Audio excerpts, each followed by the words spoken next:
Hello people, it's me Tristan and welcome back to another Dropzone Commander video. So now that I have enough of my PHR together to have a decent game of 1000 points, so this time I upgraded my Dropzone Commander force with a very important thing, and this time around I got myself the rulebook. I know it might look funny that I got the rulebook after the miniatures and the army, but we had one book in our gaming group, and the book itself is totally worth it. First of all, the fluff, the pictures, and of course the ease of reading the rules and all that stuff. I've marked off some pages here that I find maybe useful to read more than once, or help reference to other players, and of course the lovely pictures. I've been reading it and I'm really enjoying it. The book has no mistakes, visually, except for these two pieces here on the PHR side. I'm playing PHR and of course it has to be here. It actually doesn't really bother me, but it's kind of silly. So yeah. So as I'm not doing any miniatures at the moment for Dropzone Commander and I only had the book, so I thought it would be a prime time to make some terrain for it. So as I'm doing the desert, I first of all built this little oasis. So using foam board and some cork to make out these little rocks, some grill sticks or something like that, and I had this old GW 40k starter set came with these weird palm tree thingies, and I had a bunch of these smaller ones left over, so I made them into these palm trees. If you're interested to see how the size, so this is infantry here, and for example here's a tank by this place. So this is a little just terrain feature to give cover and stuff. But of course this game needs a lot of buildings, so first of all here I was working on a gas station.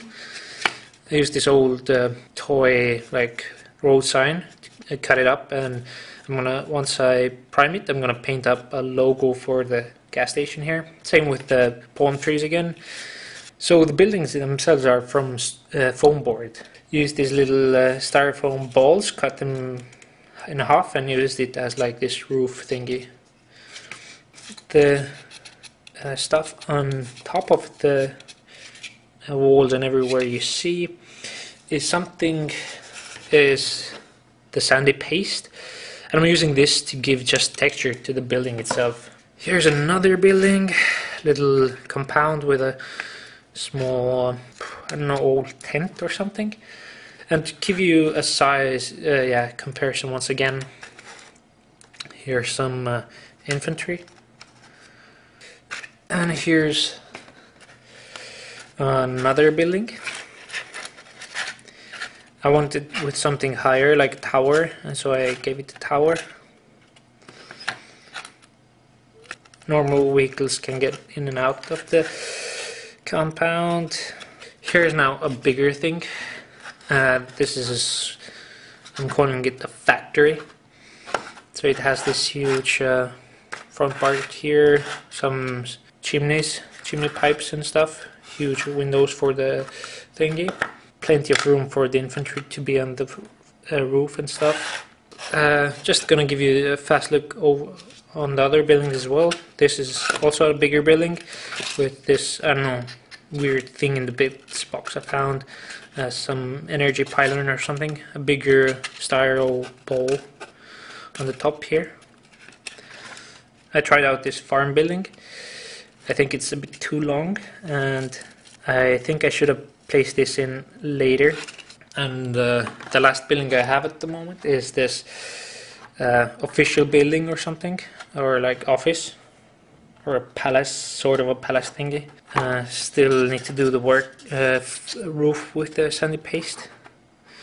Yeah, other than that, it's a bigger one of the bigger buildings. That's my update for now. I think it should still build a few more buildings, 2 or 3 more of the buildings just to have more ground covered and more like area to work with. But I'm waiting for some additions to the terrain. I ordered like these little 1/100th scale, or no, yeah, in 10 mil scale car models. It's like 100 in a box or like in a bag or something. Yeah, it should arrive soon, so I could, boost up the terrain with those things. And meanwhile, I'll be reading the book, getting to know the rules a bit better. Thank you for watching. Keep it safe, and I will talk to you in the next one.